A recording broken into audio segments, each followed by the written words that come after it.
നമ്മളെ കൊണ്ട് പോകണേ മക്കം കാണുവാൻ കഅബം ചുറ്റുവാൻ.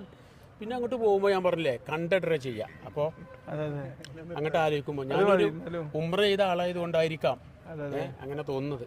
ആദ്യമായിട്ട് കഅബയെല്ലാം കണ്ടപ്പോഴൊക്കെ ആകെ അവര് ചെയ്ത കാരണം ജീവിതം ത്യാഗമാണ് എന്നുള്ളതാണല്ലോ ഇബ്രാഹിം നബി പഠിപ്പിക്കുന്നത് അല്ലേ? ത്യാഗം തന്നെയാണ്. അതെ അതെ അതെ, ഒരു ത്യാഗത്തിന്റെ പുനരാവിഷ്കാരമാണ്. കാരണം നമ്മൾ ആ ചരിത്രത്തിലൂടെ പോകുമ്പോ അത് ഹജ്ജാവും എന്ന് പറയുന്നത്. അപ്പൊ ഇറാനിലൊക്കെ ആൾക്കാർ ഹജ്ജ് വരുമ്പോ നടന്നാ വരികയെന്നൊക്കെ കേട്ടിട്ടുണ്ട്. ഇപ്പോഴും അങ്ങനെ ആരാധനകൾ കുറവാണല്ലേ, നിസ്കാരങ്ങളൊക്കെ കുറച്ചാണ് നിസ്കരിക്കുക. പക്ഷെ അതെ അതെ അതെ അതെ അതെ, ജമ്മും കസറായിട്ടൊക്കെ നിസ്കരിക്കുന്നത്. അതെ അതെ അതെ ഹജ്ജിന്. പക്ഷെ അത് കാരണം അത് എക്സ്പീരിയൻസ് ചെയ്യാന്നുള്ളതാണ്.